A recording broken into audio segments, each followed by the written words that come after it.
Hello YouTube. Alright, so in today's video I'm just going to go over every kind of little details that you want to know about this slice before you build it, as well as I'm going to show you basically how everything works, because I haven't done this in a while, going over everything in order to show you everything and how it works. So I'm gonna do this today.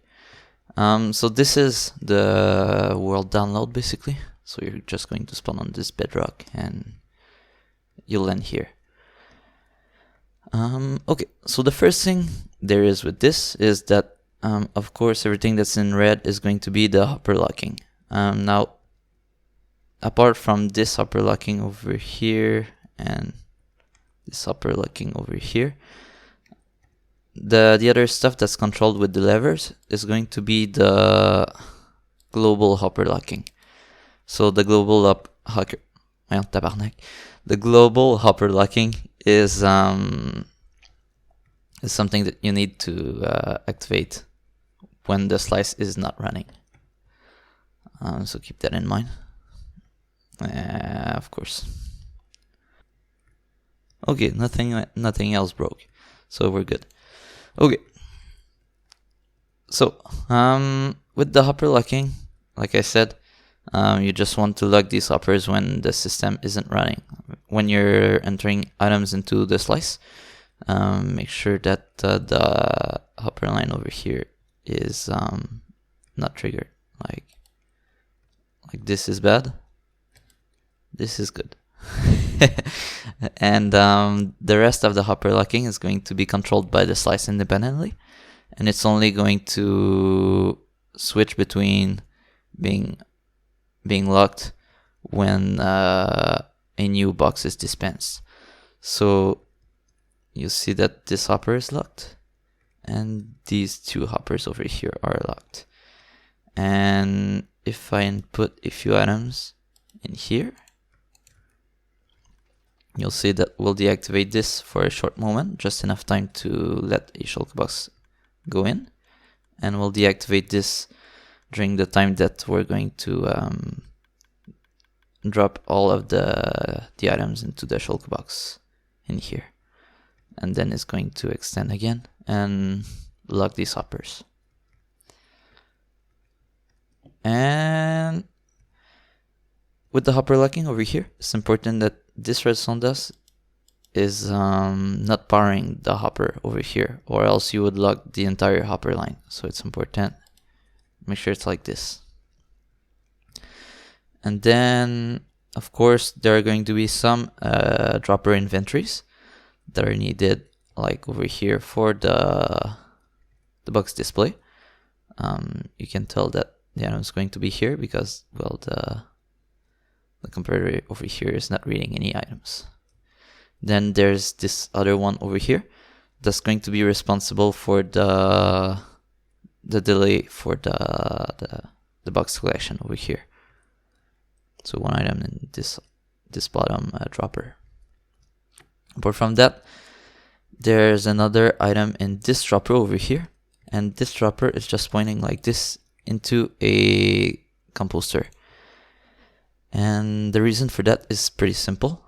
When you have a dropper with only one item and it's trying to push its item into another container, and basically a composter is a container, well, the dropper is not going to make any sound, so it's gonna stay silent, and that I really like. So silent it is. And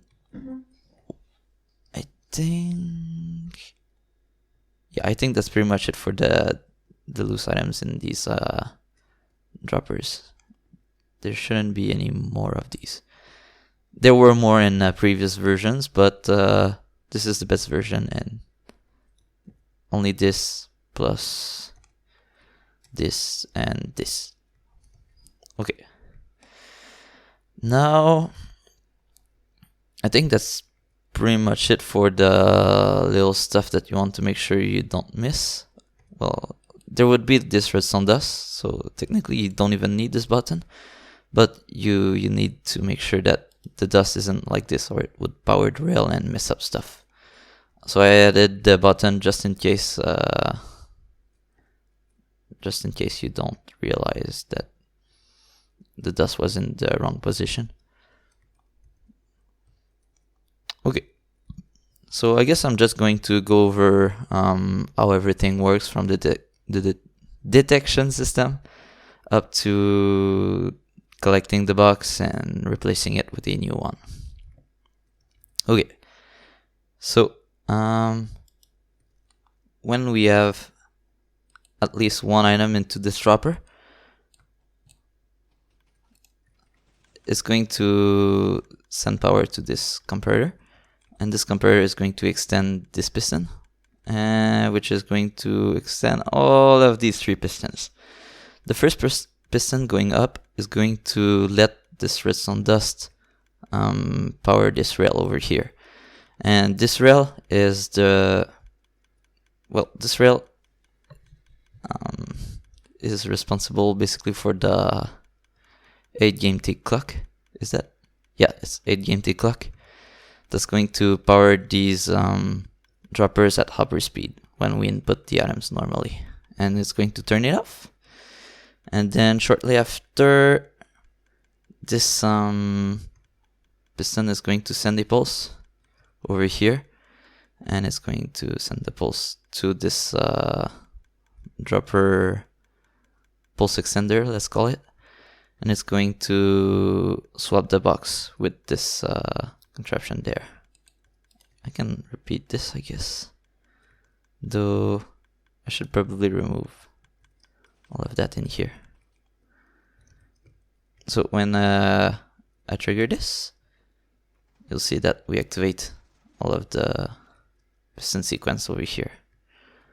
And at the same time, it's going to power the hopper over here to let a new shulker box in. And the last piston over here is going to control... What did it control again? Oh yeah, it's controlling the clock. So, you know, when we replace the box, we then need a way to send all of the other items into the new shulker box.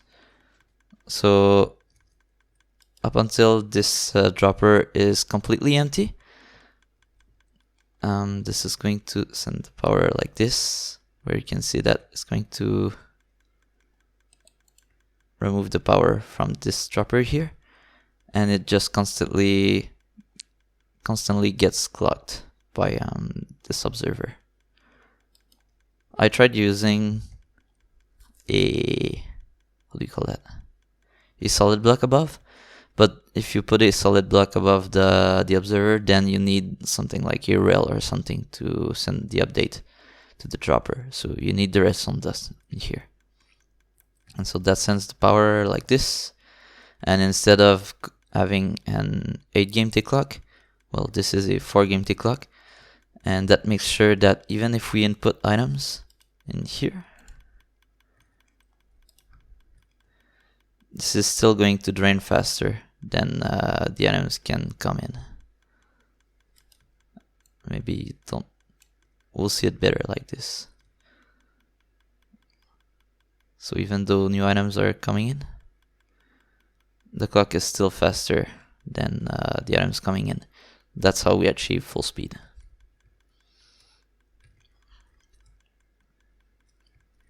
And then I guess I can go over